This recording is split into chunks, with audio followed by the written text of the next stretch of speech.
Hi everyone, it's Miss Akbari in the library. I have a book I want to talk to you about. It's called Fireborne by the author Rosaria Munda. This is a fantasy book. It's in our fantasy section, and those are books that deal with magic, magical creatures, magical powers, things like that. And as you might guess from looking at the cover of this book, dragons are a major focus of this book. So in the world that our characters live in Fireborne, we see two main characters, and they kind of take turns sharing the story. The first character is Lee, and Lee has a very mysterious background. He has a big secret about his background. In the world of Fireborne, there was sort of a royal class of people, and they're called the Triarchy.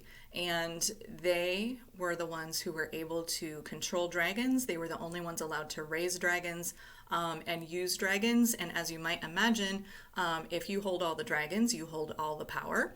And that enabled the Triarchy to kind of live off the work of every other citizen in their country.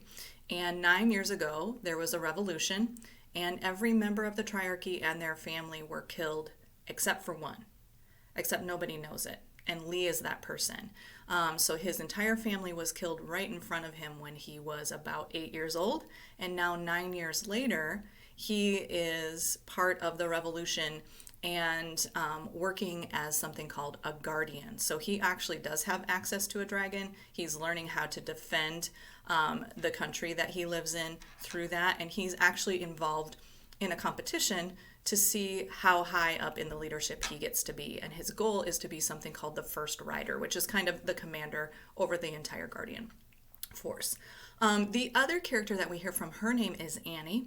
And Annie also, during the revolution, witnessed her entire family being killed in front of her. The only trick is, and she also has a secret about her background, but she was on the opposite end of the spectrum. So Lee's family was part of the Triarchy. They were royal. They had every advantage.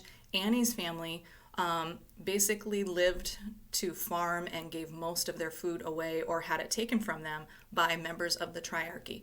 And so there's a mystery and a connection between Lee and Annie and their families. But when we meet them, all we really know is at the start of the revolution, both Lee and Annie were orphans, and they met each other and became friends there. And now, most of the story we see several years later as Lee and Annie are both trying to become First Rider and trying to use their guardian skills.